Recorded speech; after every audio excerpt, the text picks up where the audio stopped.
Hello दोस्तों, मैं अनिल कुमार पलाशिया एक बार फिर आपका पलाशिया क्लासेस में स्वागत करता हूं।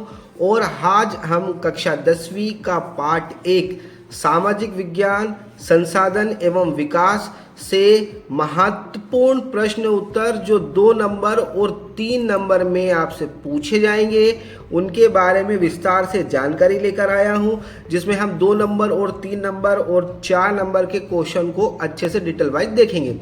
तो आइए हम देखते हैं। 3 राज्यों के नाम बताइए जहां काली मृदा पाई जाती है। मतलब कि ऐसे 3 राज्य जहां पर काली मिट्टी पाई जाती है तो महाराष्ट्र, मध्य प्रदेश और छत्तीसगढ़, ये ऐसे 3 राज्य हैं जहां पर काली मिट्टी पाई जाती है। अगला क्वेश्चन है, पहाड़ी क्षेत्र में मृदा अपरदन की रोकथाम के लिए क्या कदम उठाने चाहिए।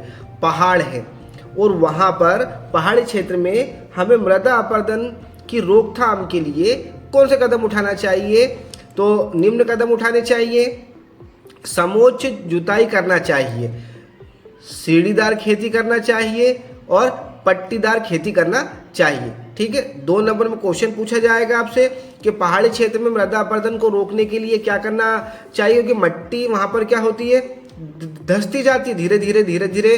तो उसके लिए क्या करना चाहिए, तो समोच्च जुताई करना चाहिए, सीढ़ीदार खेती करना चाहिए और पट्टीदार खेती करना चाहिए, मतलब उसको खेती को बांट देना चाहिए। तो ये हो गया 2 नंबर क्वेश्चन। अगला है हमारा, जैव और अजैव संसाधन क्या होते हैं। ठीक है, तो जैव संसाधन और अजैव संसाधन, देखिए जैव संसाधनों की प्राप्ति जीवमंडल से होती है, मतलब कि जिनमें जीवन होता है, जो जीवित है वो जैव संसाधन कहलाएंगे, है ना। जैव संसाधनों की प्राप्ति जीवमंडल से होती है जिसमें जीवन होता है, वह जीवमंडल कहलाता है। मतलब जिनमें जान होती है वो क्या कहलाता है, वो जैव संसाधन कहलाता है। जैसे मानव, वनस्पति और पशु, मतलब जिनमें जान है, जो चल फिर रहे हैं, वो जैव संसाधन कहलाते हैं।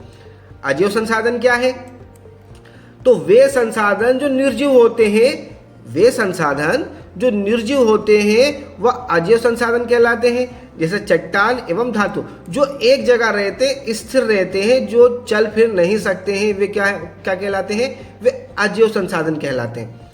ठीक है, अगला क्वेश्चन है, भारत में पाई जाने वाली मिट्टियों के नाम लिखिए।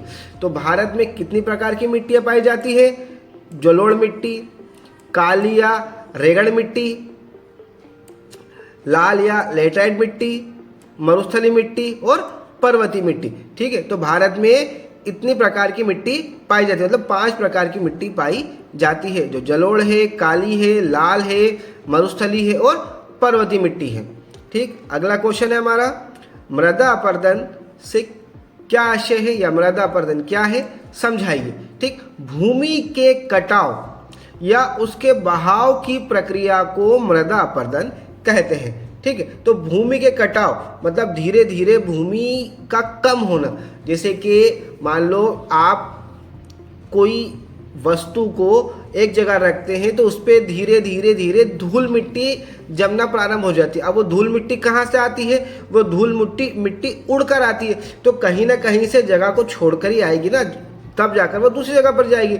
तो उसे हम क्या बोलते हैं, मृदा अपरदन बोलते हैं। तो भूमि के कटाव या उसके बहाव की प्रक्रिया को मृदा अपरदन कहते हैं। ठीक, अगला क्वेश्चन है हमारा, समोच्च जोत किसे कहते हैं या समोच्च जुताई किसे कहते हैं। ढाल वाली भूमि पर जब खेती की जाती है, ढाल का मतलब होता है कि आप एक ऊपरी तले से पानी छोड़ोगे तो सीधा नीचे चला जाएगा, या नीचे से पानी छोड़ोगे तो ऊपर नहीं जाएगा। ठीक है, तो ढाल वाली भूमि पर जब खेती की जाती है तो वहां पर जल की मात्रा कम पहुंचती है ना। ढाल यानी चढ़ाव, तो चढ़ाव पर तो पानी की मात्रा कम पहुंचेगी, उसे समोच्च जुताई कहते हैं। ठीक है, अगला क्वेश्चन है हमारा, संसाधन से क्या आशय है। पर्यावरण से जो भी चीज मानव के उपयोग में आती है, पर्यावरण से जो भी चीज मानव के उपयोग में आती है वो क्या कहलाती है, वह संसाधन मतलब मनुष्य के उपयोग में दिन भर में जितनी भी चीजों का वो उपयोग करता है वो सब संसाधन कहलाता है। अगला क्वेश्चन है, मृदा संरक्षण से आप क्या समझते हैं। मतलब मृदा का संरक्षण, तो मिट्टी के बहाव को रोकना या उसका संरक्षण करना ही मृदा संरक्षण कहलाता है। देखो मृदा संरक्षण आपने देखा होगा कि नदी जब बहती है, तेज बहती है, बाढ़ आती है, तो अपने साथ वो बहुत सारी धूल मिट्टी लकड़ी कंकर पत्थर को बहा कर लेके जाती है। तो वो क्या होता है, वो मिट्टी मतलब मिट्टी को काट कर ले जा रही है, तो उसका संरक्षण करना है ना, मिट्टी के बहाव को रोकना या उसका संरक्षण करना ही मृदा संरक्षण कहलाता है। अगला क्वेश्चन है हमारा, बांगर किसे कहते हैं? ठीक है, तो पुरानी जलोढ़ मिट्टी को बांगर कहते हैं, मतलब पुरानी मिट्टी, नई मिट्टी पुरानी मिट्टी, मतलब पुरानी जलोढ़ मिट्टी को बांगर मिट्टी कहते हैं। यह नदियों द्वारा निर्मित प्राचीन मृदा है, मतलब बहुत समय पहले नदियों के द्वारा बहाकर लाई गई, धीरे धीरे इकट्ठी होती गई और वो प्राचीन होती गई। अब वहाँ तक नदियों का पानी या बाढ़ का पानी वहाँ तक नहीं जाता, मतलब पहले जाता था पर अब नहीं जाता, तो वो कौन सी मिट्टी होगी? वो पुरानी मिट्टी होगी, तो उसे बांगर कहते हैं। सीधा अर्थ, बांगर किसे कहते हैं? पुरानी जलोढ़ मिट्टी को बांगर कहते हैं। यह नदियों के द्वारा बहाकर लाई गई थी। ठीक, ये इसका आंसर है। अब हम देखते हैं 3 से 4 नंबर के महत्वपूर्ण प्रश्न उत्तर। तो संसाधन से क्या आशय है? इनका हमारे जीवन में क्या महत्व है? मतलब संसाधन से क्या आशय है, इनका हमारे जीवन में क्या महत्व है? संसाधन पहले समझाया, संसाधन क्या है? मनुष्य के उपयोग में जो भी चीजें आती है वो संसाधन कहलाती है। आंसर देखते हैं। पर्यावरण के अंतर्गत जितनी भी वस्तुएं हमारी आंखों के सामने दिखाई देती है, ठीक है, मतलब पर्यावरण के अंतर्गत जितनी भी वस्तुएं हमारी आंखों के सामने दिखाई देती है और जिनका प्रयोग मानव अपनी आवश्यकता के लिए करता है, वह संसाधन कहलाता है या वह संसाधन कहलाती है। ठीक है, संसाधन का मानव जीवन पर क्या प्रभाव? बगैर संसाधन के मानव जीवित नहीं रह सकता। जल भी संसाधन है, अगर जल नहीं पिएगा तो मानव जीवित रहेगा क्या? नहीं रहेगा। तो संसाधन मानव जीवन को बहुत ही सुखद बनाता है। प्राचीन काल से मानव पूरी तरीके से संसाधन पर ही निर्भर था। आज संसाधन हमारी प्रगति के सूचक बन गए हैं। आज भी मानव प्राकृतिक संसाधनों पर निर्भर है। तो यह है संसाधन का महत्व। दोस्तों ये 3 या 4 नंबर में इस क्वेश्चन को पूछा जाता है। अगला क्वेश्चन है, नवीनीकरण और अनवीनीकरण संसाधन क्या है ना? नवीनीकरण या अनवीनीकरण संसाधन क्या है? अनवीनीकरण संसाधन क्या है? ठीक है, तो नवीनीकरण योग और अनवीनीकरण योग, नवीनीकरण योग और अनवीनीकरण योग संसाधन को स्पष्ट कीजिए। देखो, वे संसाधन जिनका एक बार उपयोग करने के बाद फिर से उसे दोबारा पुनर्निर्मित किया जा सकता, मतलब फिर से पुनर्निर्मित किया जा सकता है, फिर से उसका निर्माण किया जा सकता है, फिर से उसका निर्माण किया जा सकता है, वह नवीनीकरण संसाधन कहलाता है। जैसे ऊर्जा, जल, वन, जीवन आदि। अब अनवीनीकरण संसाधन क्या है? वे संसाधन जिनका उपयोग एक बार होने के बाद दोबारा उनका उपयोग नहीं किया जा सकता। एक बार जिसका उपयोग हो गया है उसका उपयोग दोबारा नहीं हो सकता है या दोबारा उसको उत्पन्न नहीं किया जा सकता, वह नवीनीकरण संसाधन कहलाता है, वह अनवीनीकरण संसाधन कहलाता है। नवीनीकरण जिसका एक बार उपयोग होने के बाद दोबारा उसको उपयोग कर सकते हैं, अनवीनीकरण जिसका एक बार उपयोग होने के बाद उसको दोबारा उपयोग नहीं कर सकते हैं। जलोढ़ या काली मिट्टी में अंतर बताइए। तो जलोढ़ और काली मिट्टी में अंतर। जलोढ़ मिट्टी कैसी मिट्टी है? इसका रंग हल्का बड़ा होता है, हल्का बड़ा या काला, इसको काला भी बोल सकते हैं, हल्का बड़ा या काला होता है, मतलब हल्की काली मिट्टी होती है। कैसी मिट्टी होती है? ये हल्की काली मिट्टी होती है। यह नदियों के द्वारा बहाकर लाई गई मिट्टी से इसका निर्माण होता है। किससे निर्माण होता है? नदियों के द्वारा बहाकर लाई गई मिट्टी से इसका निर्माण होता है। यह देश के 40% भाग पर पाई जाती है। जलोढ़ मिट्टी कहाँ पाई जाती है? देश के 40% भाग पर पाई जाती है। इस मिट्टी में चूने का अंश अधिक मात्रा में होता है। क्या होता है? चूने का अंश अधिक मात्रा में होता है।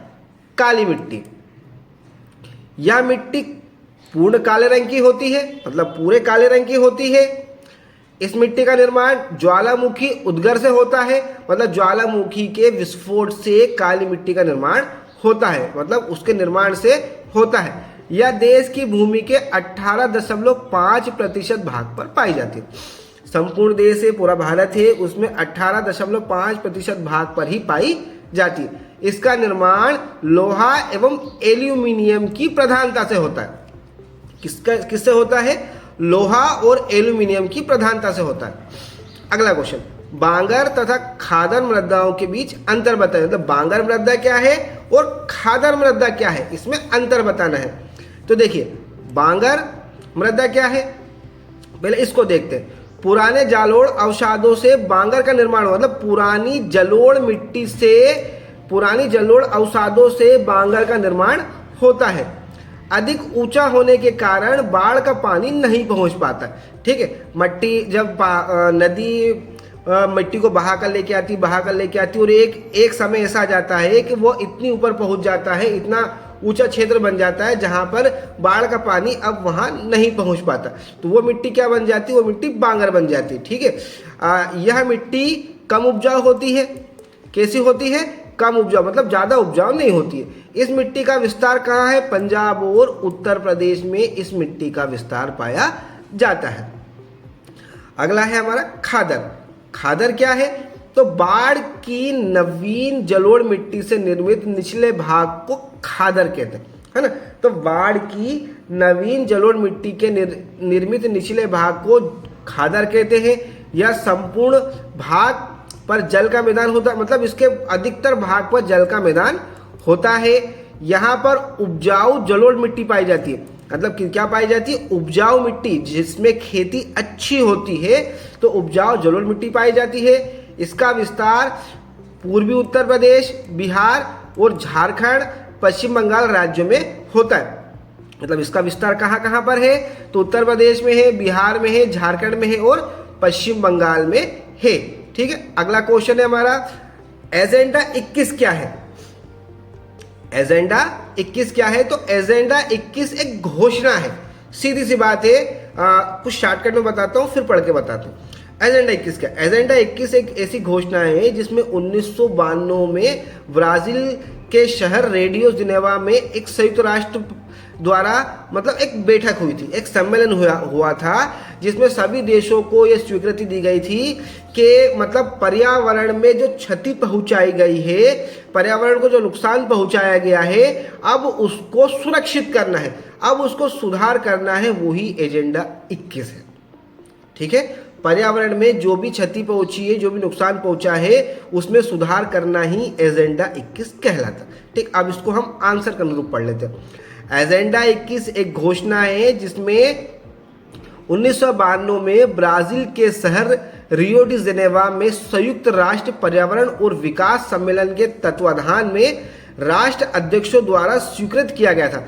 मतलब कि रियो डी जेनेरो में 1992 में एक बैठक हुई थी, जिसमें संयुक्त मतलब सभी राष्ट्रों के राष्ट्र अध्यक्षों को बुलाया गया था और बुलाकर एक मीटिंग की गई थी, जिसके अंतर्गत क्या रखा गया था? इसके अंतर्गत भूमि के स्थल को विकसित करना, मतलब भूमि के भाग को विकसित करना है। इसके बाद पर्यावरण में जो क्षति पहुंची है उसको दूर करना है, मतलब किस प्रकार से पर्यावरण का फिर से निर्माण किया जाए, पर्यावरण को बढ़ाया जाए, इस पर काम करना है। इसके अंतर्गत प्रत्येक स्थानीय निकाय अपना स्थानीय एजेंडा 21 तैयार, मतलब एजेंडा 21 में जितने भी रूपरेखाएं हैं उन सबको प्रत्येक निकाय इसको कंप्लीट करके अपने पास रखेगी और इस पर काम करेगी। यह एजेंडा 21 है।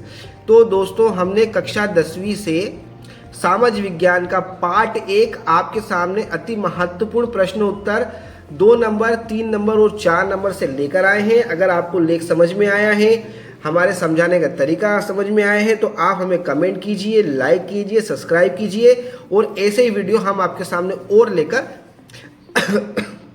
आते रहेंगे। धन्यवाद।